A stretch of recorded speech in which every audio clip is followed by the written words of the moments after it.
Francois, good afternoon and welcome to episode 18 of Waypoint Connect. Thank you very much. Thanks for having me.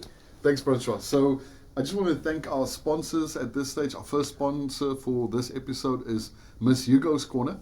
Miss Hugo's Corner is a small business, local business that sells educational products to teachers and parents.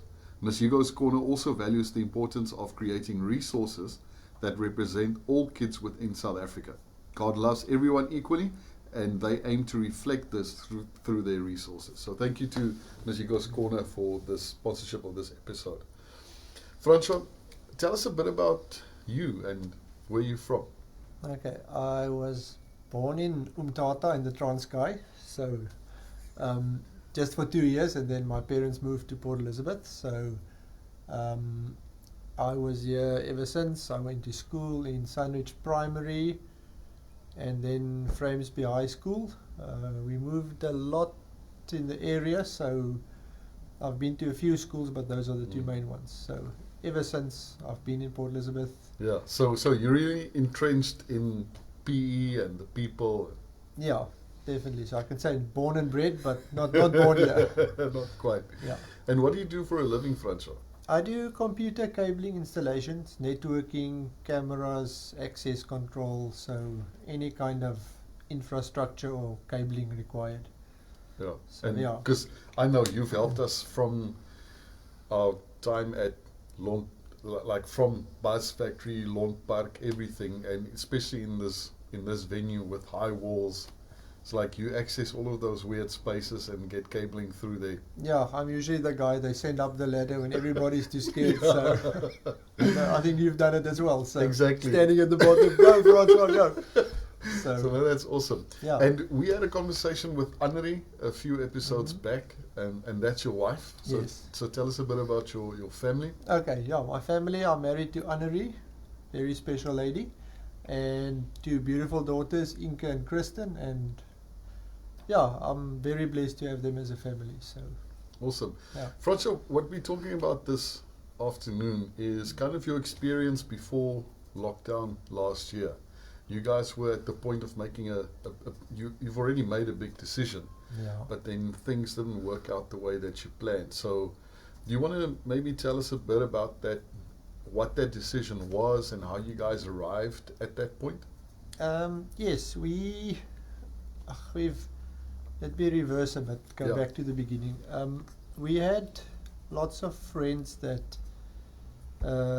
looked at immigration, and they came and they told us that they were immigrating, and yes, we had a look at them and thought, no, what's wrong with these people? Are we missing something? Or and we really thought they were crazy. Not Yeah. crazy, but Asking the question, who's missing something? yes, yeah. Because And we're not where they are. no, definitely not. So it was a big shock to us when they told us that. And I mean, they moved, we went to their farewell parties and braais, and they've left the country. And then, I mean, it didn't bother us. So we had contact with them. And then it was a couple of months after that, we did a course, I think it's through Andy Stanley. What do you really want? Okay.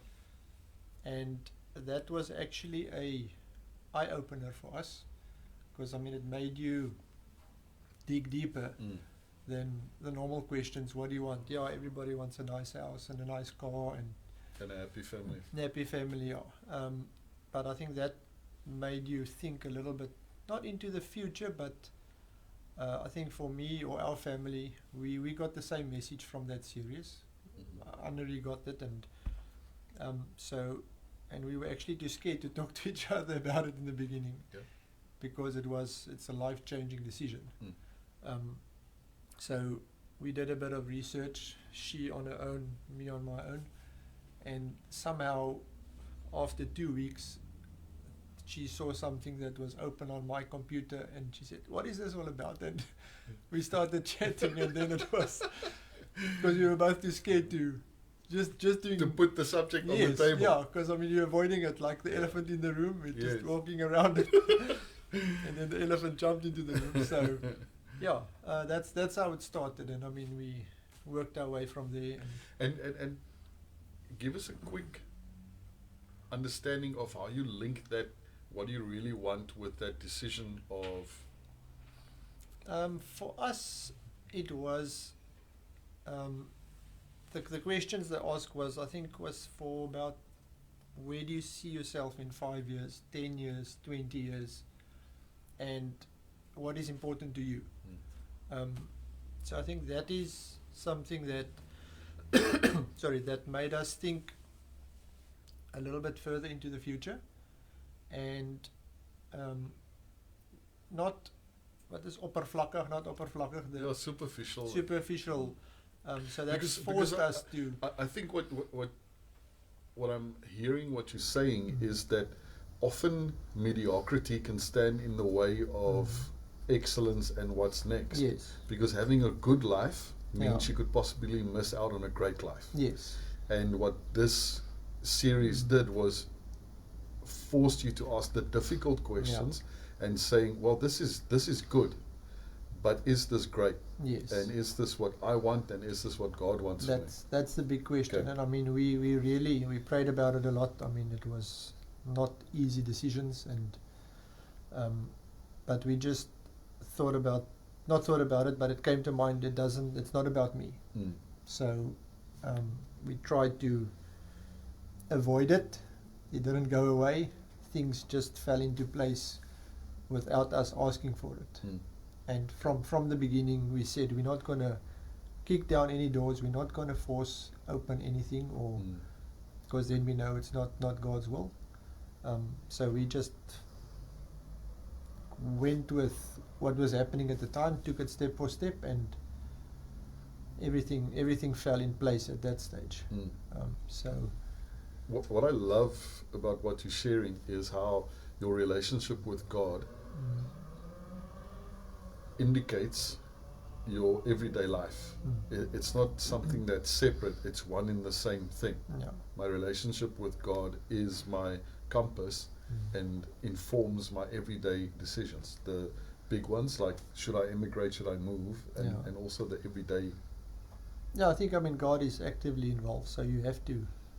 It's usually when you have a big decision, I think you spend more time engaging with it. So it's actually, it forced us a lot to dig deep and ask the questions and put yourself out of the way.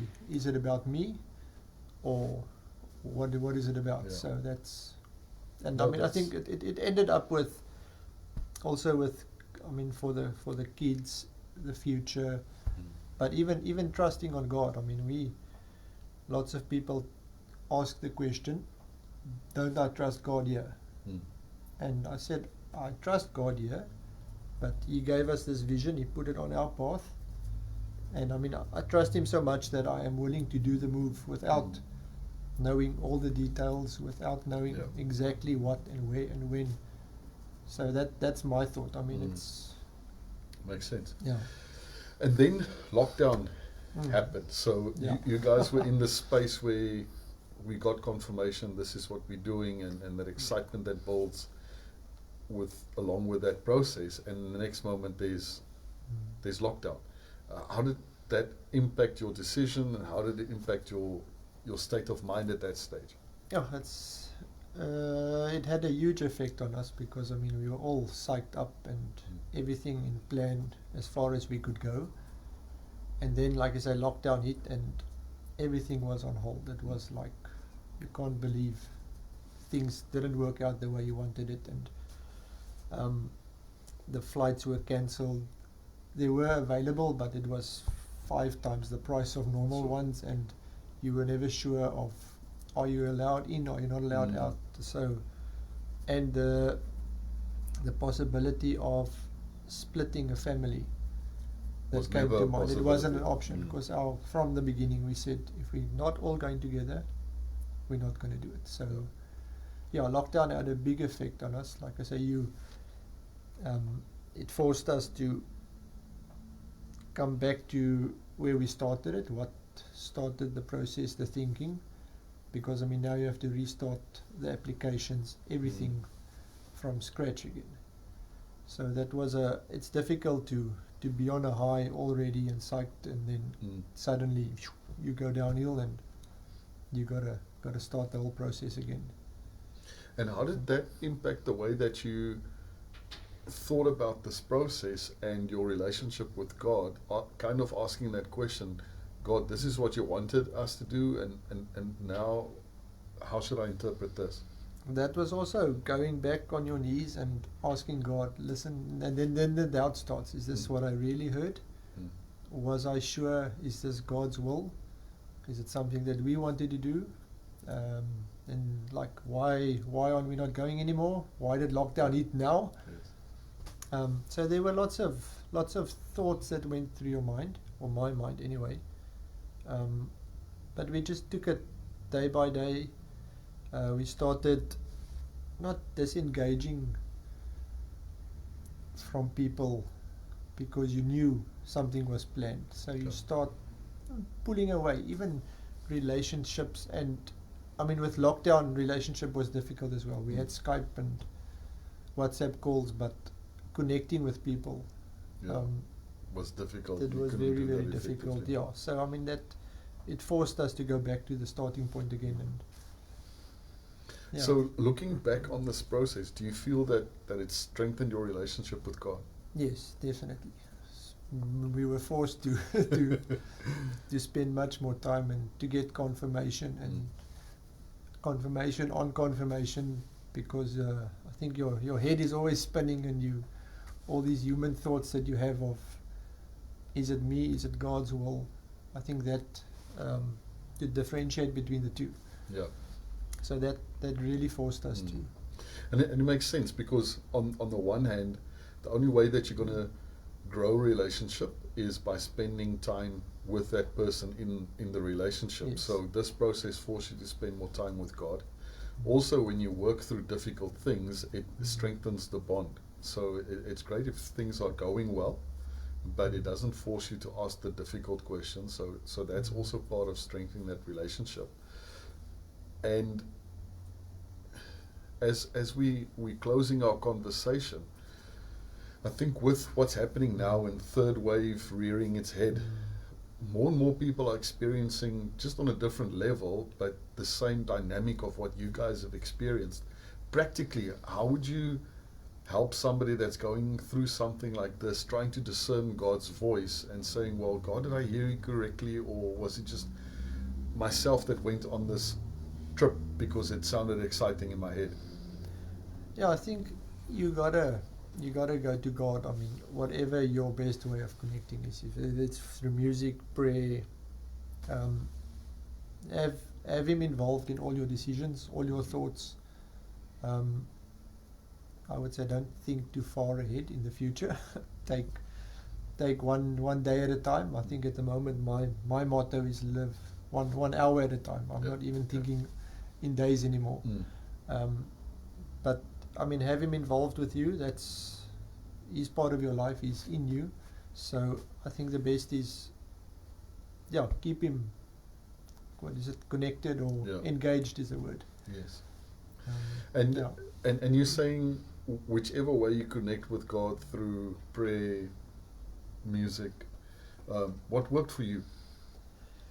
Music does a lot for me, but also spending time, like listening to music, lying on the couch, and it's songs that I hear daily, 100 times a week, and I just try and connect to the words and what does it mean to me. So that's my way of connecting and hearing God's voice. Yeah. So that's awesome. That's a big one for me. Maybe any last thoughts before we finish? What is it? I think my advice is live each day at a time. We've got a old wise man once said, what is it, that saying about today is grace, tomorrow is promised to no one. Yeah. So I think that's it. I've also heard that old wise man say that. Is it? Okay. Yeah. Frequently. So, but I mean, it's true, and I think you mustn't take anything for granted. Yeah. Take it day by day and live life to the fullest, and every second. I love what you said. It's like I just take it hour by hour. Yes, that's Because my motto in at the this moment. dynamic, Yes. it's not even like you can plan for tomorrow. Yeah, so- Awesome. Yeah. Francois, thank you very much. Thank you for being with us and sharing with us, being open enough to share your experience. It's a pleasure. Thanks for having me here. Great. And good luck with the rest of the process and as that unfolds, and we'll be praying with you guys on that journey.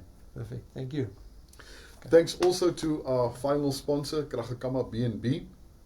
They have 4 spacious rooms with their own ensuite bathrooms. They do a farm-style breakfast, and it's probably one of the most friendly environments for you to stay over in B, whether it's for business or for pleasure. They offer secure off-road parking, and what I find phenomenal about Kragakama B&B is that apart from the farmhouse style breakfast that they do, they can also cater for suppers, and if their clients are too busy to organize lunch for themselves, they'll even pack a lunch for them. So if you're in B and you need somewhere to stay, definitely check out Kragakama B&B. Francois, thank you very much and have a great week. For you guys there, have a great week.